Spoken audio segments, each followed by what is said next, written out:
आपण पाहू शकतोय मनसे आणि मविया शिष्टमंडळ आता भेटीसाठी गेले। इलेक्शन फॉर सिलेक्शन जाहीर करा, त्रुटींसह निवडणुका का घेता असा प्रश्न उद्धव ठाकरेंनी विचारलेला आहे।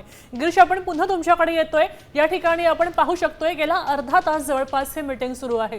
काल सुद्धा राज ठाकरे आक्रमक झाले होते आणि तुम्हीच सांगितल्याप्रमाणे राज ठाकरे आज सुद्धा आक्रमक झालेले आहेत। मनसे खरं तर मोठ्या तयारीनिशी आता या रिंगणामध्ये उतरल्याचं पाहायला मिळतंय, पण त्याच सोबत मवियाचं शिष्टमंडळ संपूर्णपणे आहे। मवियाचे अनेक नेते या ठिकाणी उपस्थित आहेत। या अनेक नेत्यांकडून काही प्रश्न उपस्थित होत आहेत का? कोणत्या प्रकारचे प्रश्न या मवियानं उपस्थित केलेले आहेत आणि त्यांना कशा प्रकारची उत्तरं मिळत आहेत याच्याबद्दलची काही माहिती मिळते का? राष्ट्रवादीकडून आव्हाडांनी काही प्रश्न उपस्थित केलेले आहेत निवडणूक आयोगावर।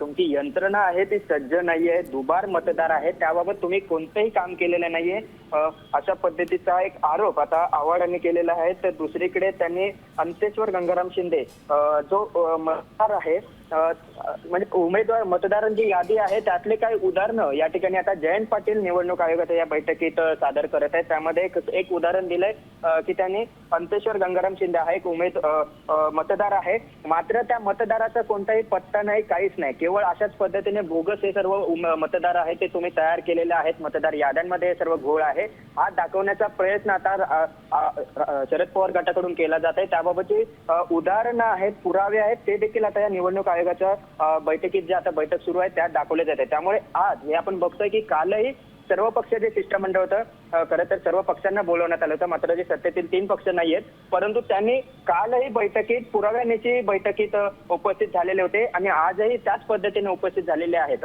राहुल गांधी यांनी जे सातत्याने पत्रकार परिषदा घेऊन लोकसभा विधानसभामध्ये जो काही गोंधळ झाला होता ते सगळे पुरावे या ठिकाणी महाविकास आघाडीच्या सर्व नेत्यांनी जमा केलेले आहेत आणि तेच पुरावे घेऊन मतदार याद्यांमधील जो घोळ आहे ते सगळे पुरावे आजच्या या बैठकीत आणलेले आहेत आणि तेच या ठिकाणी या अधिकाऱ्यांच्या समोर सादर केलेले आहेत। त्यामुळे आता तरी निवडणूक आयोगाचे जे अधिकारी आहेत त्यांच्याकडून कोणतंही उत्तर हे येत नाहीये। त्यामुळे नक्कीच गिरीश, धन्यवाद सविस्तर उत्तरासाठी।